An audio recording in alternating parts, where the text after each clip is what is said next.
আজকে তোমাদের সঙ্গে আমি আলোচনা করব ডাব্লিউবিপি কনস্টেবল রিক্রুটমেন্ট প্রসেস সম্বন্ধে। আমি তোমাদের সঙ্গে আজকে আলোচনা করব। প্রথমেই আমি তোমাদেরকে বলবো যে ডাব্লিউবিপি কনস্টেবল এক্সাম ক্র্যাক করার জন্য তোমাকে ভালোভাবে পড়াশোনা করতে হবে। ঠিক আছে, এসব কথা পরে হবে। আজকে আমি তোমাদেরকে রিক্রুটমেন্ট প্রসেসটা আজকে আমি বলবো।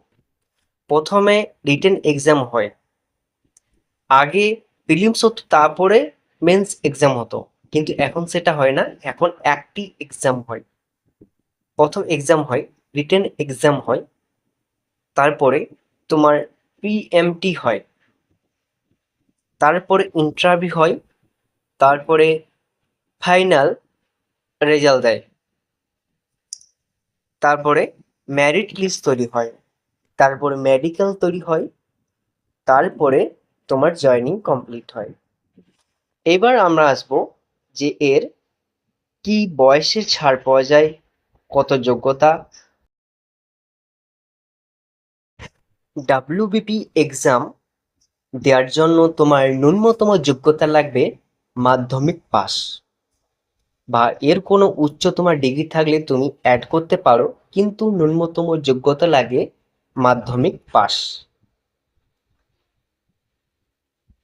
এবং এর বয়সের ছাড় এবং জেনারেলদের কত বছর পর্যন্ত অ্যাপ্লাই হয় সেটা তোমাদেরকে আমি বলছি। দেখো, জেনারেল হয় 18 থেকে 30 বছর পর্যন্ত। 18 তোমার 18 যখন বয়স হবে তখন তুমি অ্যাপ্লাই করতে পারবে, এবং সর্বোচ্চ বয়স 30 বছর পর্যন্ত জেনারেল ক্ষেত্রে।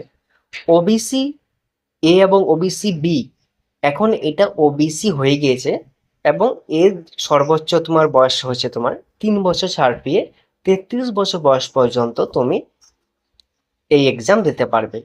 এসটি এবং এসসি 5 বছর ছাড় পর পর যাচ্ছে, এবং সর্বোচ্চ 35 বছর অবধি তুমি অ্যাপ্লাই করতে পারবে।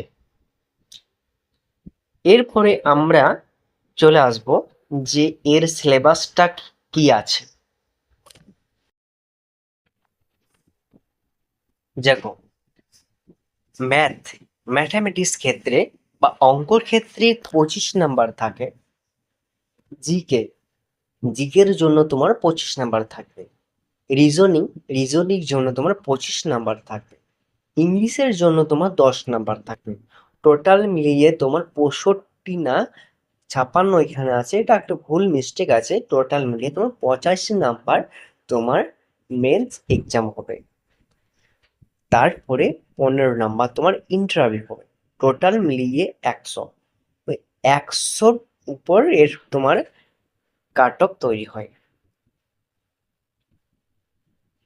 কিন্তু তোমাকে এই এক্সাম ক্র্যাক করার জন্য অবশ্যই তোমাকে মানে রেগুলারলি ভাবে তোমাকে পড়াশোনা করতে হবে। এমন কিছু নয় যে বিশাল কিছু, তা নয়, বহুত পড়তে হবে সেমন তা নয়। তোমাকে রেগুলারিটি মেনটেনে তুমি তো পড়াশোনা করো, এবং তুমি যদি লেগে থাকো তাহলে তুমি এই পরীক্ষায় তুমি সাফল্য পাবে, নয়তো তুমি পাবে না। পরীক্ষাকে পরীক্ষার মতন দেখতে হবে। এই এক্সাম ছোট, এই এক্সাম বড় এরকম দেখবে না। পড়াশোনা চালিয়ে যাও, অবশ্যই তোমার সাফল্য কামনা করছি। এই যে এফপি ওকে একাডেমি ইউটিউব চ্যানেলের পক্ষ থেকে আপনাকে স্বাগত, এবং আমাদের চ্যানেলে পাশে থাকবে, সাবস্ক্রাইব করে লাইক ভিডিওটি অবশ্যই করবে। আর তুমি যদি পারো তাহলে ভিডিওটি শেয়ার করতে পারো তোমার বন্ধু বান্ধবের বা আত্মীয়র কাছে।